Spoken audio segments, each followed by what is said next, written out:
For Telesur, I'm Cody Weddle in Caracas. Venezuela protests and widespread anger continue in Mexico following the disappearances of 43 students.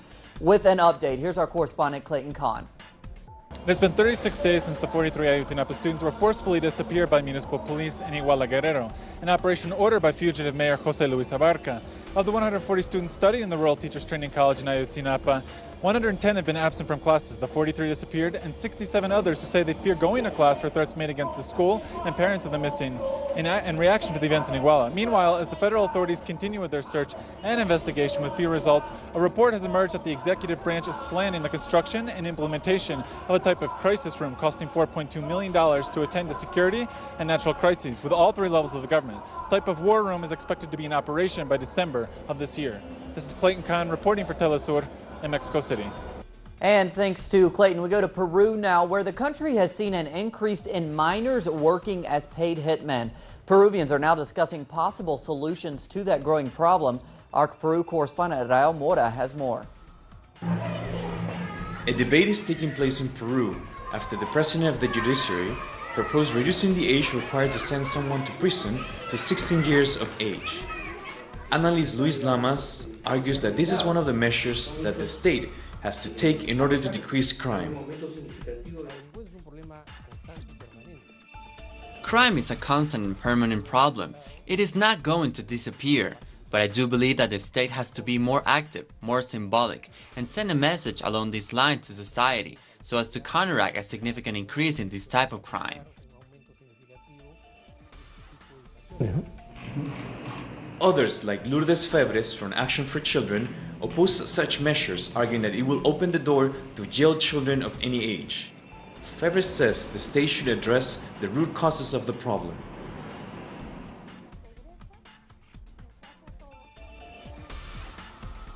Poverty makes us all vulnerable. For that reason, boys, girls, and adolescents from families who live in poverty or extreme poverty are more vulnerable to be utilized by assassins to commit these type of crimes.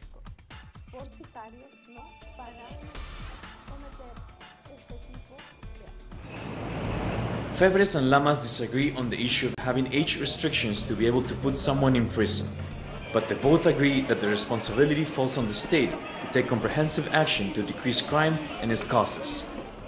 Reporting from Lima, Peru for Telesur, Rael Mora. Moving on, Colombian President Juan Manuel Santos started his European tour in Spain today. He will visit 6 European countries in 5 days to lobby for the creation of a fund for Colombia's post-conflict period. The tour comes as his government continues working towards a historic deal with the leftist FARC guerrillas. He hopes to convince his European partners to boost their investments in alternative crops to coca, as they have become the main source of income for many farmers in the country. Colombia has been one of the world's main cocaine suppliers for the past 3 decades. Heavy rains continue to lash central Argentina after a weekend of rough weather that left 1 dead and forced the evacuation of thousands of residents. The storms hit in and around the Buenos Aires area. Earlier today, the country's meteorological authority announced that over 97 millimeters of rain had fallen on the capital since Saturday. Storm alerts are in effect in at least 5 provinces. It marks the second time in less than a week that the city of Buenos Aires has been brought to a standstill by storms. Today, an all-woman jury awarded the prestigious French Femina Prize to Haiti's Yannick Lanz for her novel Bain de Lune. It's a family epic interwoven with the challenges facing her home country.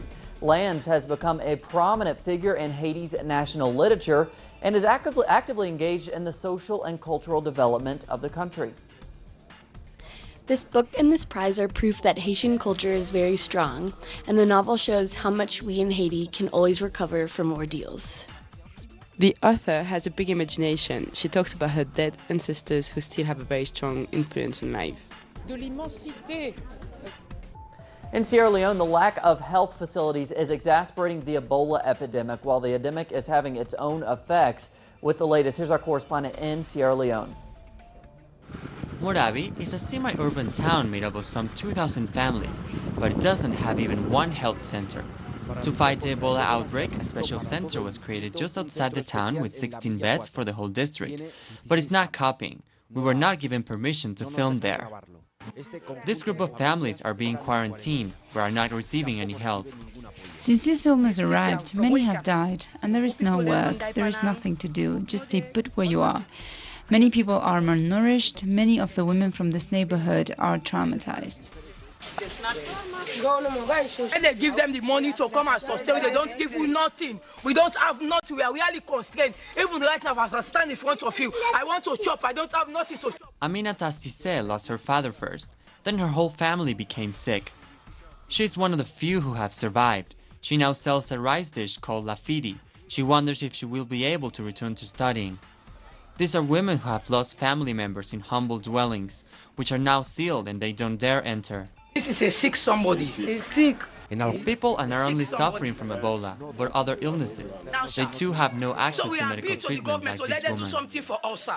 He does not have nothing to chop. He does not able to walk.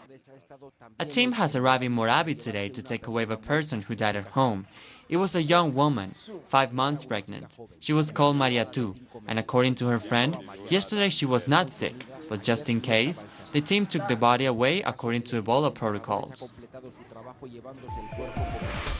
Moving on, in Syria, a collection of 16 opposition parties issued a statement today vowing to fight against extremists, including the Islamic State group.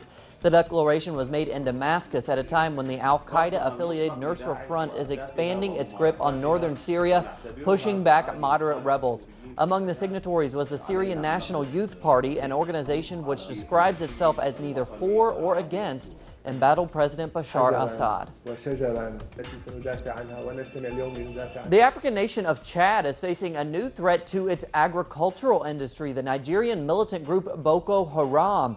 In recent weeks, Boko Haram has intensified raids on overland trade routes in two of Chad's neighbors, Nigeria and Cameroon. The growing attacks are effectively cutting off Chadians from the lucrative cattle trade.